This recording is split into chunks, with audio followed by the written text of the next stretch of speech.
Hi, my name is Ahmed.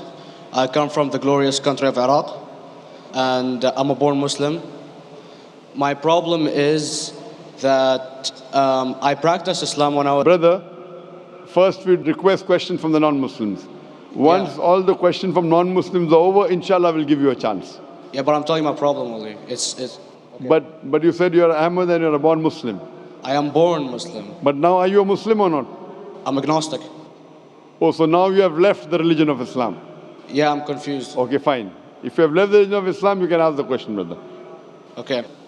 So my question is, how come I don't have the faith that you and the other Muslims have and some of my friends, even though I practiced Islam a lot and I even did Umrah, but I still do most of the sins that are forbidden in Islam, and I sometimes am lazy to do the prayer and the other subjects we have to do in Islam. I have read many books and about other religions and conspiracy theories and documentaries and such. I even have seen your own videos on YouTube, and there are many questions that go around my head about Allah and the Messenger and Muslims in general. And basically the most important question is, you said in one of your debates or questions that Allah is the creator and He's uncreated. But I have realized, how can the uncreated exist? And if He exists, how can we notice Him? How can we see Him or hear Him or feel Him or know of His existence if He's uncreated in our own dimension or so? That's one of the questions. Brother Ahmed said that he is a born Muslim. He comes from Iraq. He read the Quran, he read the books, but he commits many sins. He believes maybe sometimes he's agnostic and he's lazy for praying. Brother, before I answer your main question, if you do sins and if you're lazy for praying, that does not make you a non-Muslim. As long as you believe that praying is fard, sometimes you miss, it's a sin. It's a major sin that you sometimes don't pray, but that doesn't make you a non-Muslim. If you say praying is not required, then you're doing kufr. But if sometimes you do sin, sometimes minor sin, sometimes major sin, it is haram, it's forbidden, but that does not throw you outside the fold of Islam. There are sometimes waswasa of the shaitan asking you, you're a Muslim, but this is wrong in Islam, this is wrong. And it does deviate the person's mind. At that time, maybe your iman may be low. But these things should not make you consider that you're non-Muslim. Regarding a question that I mentioned in my speech, and you're right, that Almighty God is the creator, but He Himself is uncreated. You ask the question, how can the uncreated, how can we see the uncreated, and how it's possible? Allah subhanahu wa ta'ala is Khaliq, is the creator. And by definition, He's uncreated. Because normally people say that when they try and prove in logic that everything has a creator, who created this table, the carpenter, from where he got, from the tree, who created the tree, so it goes back to Allah.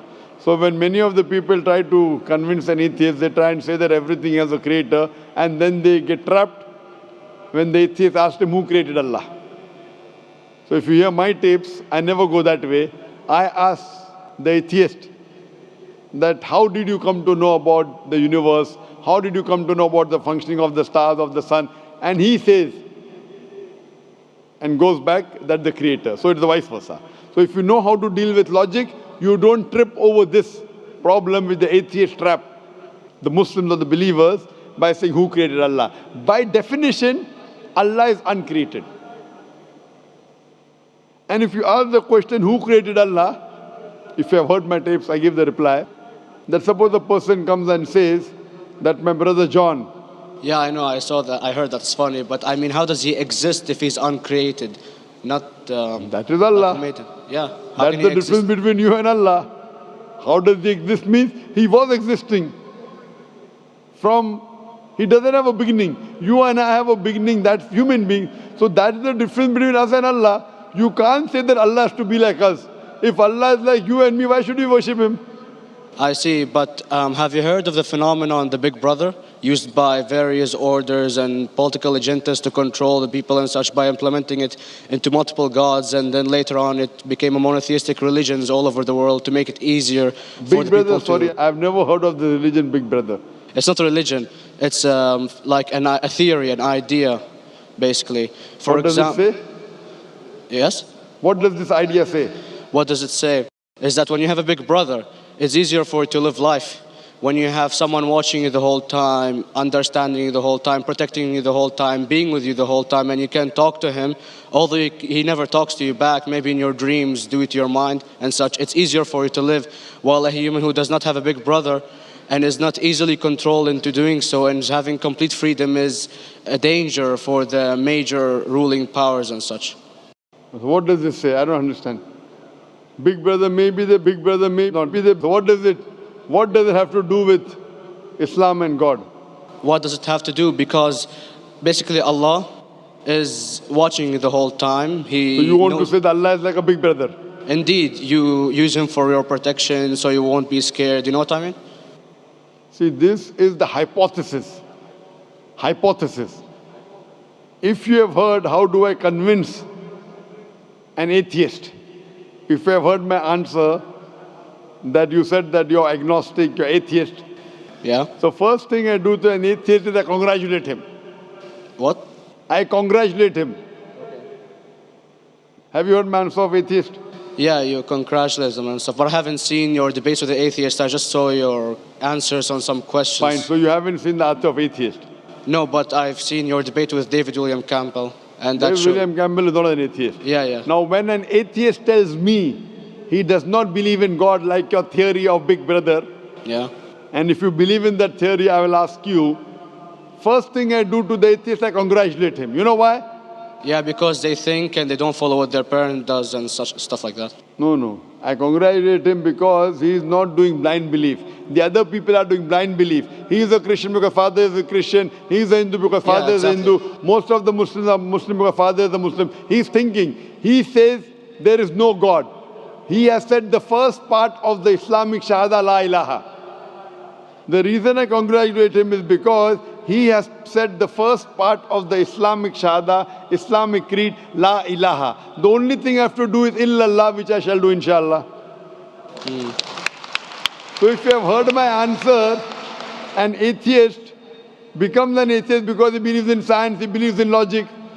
Or I ask him that if an equipment is bought in front of him, which no one in the world has ever seen, and if the question is asked, that who will be the first person who will be able to tell you the mechanism of this new equipment?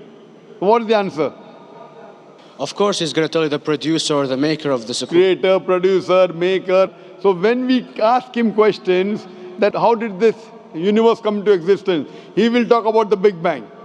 This what we're going to talk is already mentioned in the Quran 1400 years ago in Surah Anbiya chapter number 21 verse number 30. Avalam yaral lazina kafaru anna samawati wal arda kanat ratkum fataknahuma. Do not the unbelievers see that the heavens and the earth were joined together and we clove them asunder. This what you came to know 50 years back is mentioned in the Quran 1400 years ago. Who could have mentioned that? Well, in various civilizations in like 2000 or 5000 BC before Islam came or Christianity itself, there was various civilizations that are good in astronomy and they know more about our solar system than we do now, sadly. Brother, your knowledge of science is little, not in-depth. I do agree. There are certain things which were known as hypotheses. For example, we came to know, we were proved that the earth was spherical in 1577. I know that in 6th century BC, there were Pythagoreans who believed that the earth was spherical. But the same Pythagoreans who believed the earth was spherical also believed that the earth was the center of the universe, which is wrong. You show me one civilization which believes 100% what the Quran has mentioned. I challenge you. What you say, so do you mean to say there was a person who said, okay, this civilization, out of 100 things, these 2 things are right. Out of 100 things, these 5 things are right. Out of this 100, and picked and chose. Who can do that? No one besides the Creator. Even if you know that there were 10 different civilizations, hundreds of civilizations, there is not a single civilization that you know in the past which knew 100% of science what we know today. So where is your logic? Where is your theory? I do know that certain things were hypotheses, which were proved later on. But there is not a single civilization which knows everything what is mentioned in the Quran. So the answer goes back to the original question, who could have collected this in the Quran? Someone 1400 years back, could he do and say, okay, out of these 100 things, these 3 are right, out of these 100 things, these 2 are right, out of this, it's not possible. Mathematically, it's not possible. Well, you never gave the idea of extraterrestrials or so. I mean, knowledge is power. And Brother, I'm asking you a simple question. We are not come here to have a debate. yeah. I'm asking you a question. Point out a single civilization. You're asking something else. Yeah, We are alright. not here to discuss. You can come in the room and discuss. You ask a question, I'm giving you the answer. You gave about old civilization. I told you you're right. But out of 100 things, 98 they were wrong. So I'm asking you, who could have mentioned this in the Quran? You're talking something else now. Yeah, well, I'm asking a simple question, 2 plus 2 equal how much? You are saying, I'm telling you 3 multiplied by 3 is how much? I'm asking a name, you're telling that where do you live? you know, I'm asking a simple question, name me a single civilization which has everything what was mentioned in the Quran. Do you know of any or not? Yes or no? well, not everything, of course. Even not 10%. Why? Babylon knows of most of the planets and such. Planet is not the only thing mentioned in the Quran. There are 1,000 things mentioned in the Quran. To say what 1,000 things are mentioned in the Quran, 10% would be equal to 100 things. Did Babylonian civilization knew about 100 things mentioned in the Quran? No, because they You don't have the cannot. They accurate knew data. 5 or 6 things. In percentage wise, very small.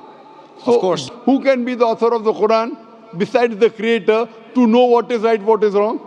Today science has established the hypothesis mentioned by Babylonian so many centuries back is today proven. So these were hypotheses in the past, which out of them many have been rejected, some have been accepted. So to collect all which is 100% correct has to be from the creator and no one else. Hope that answers the question.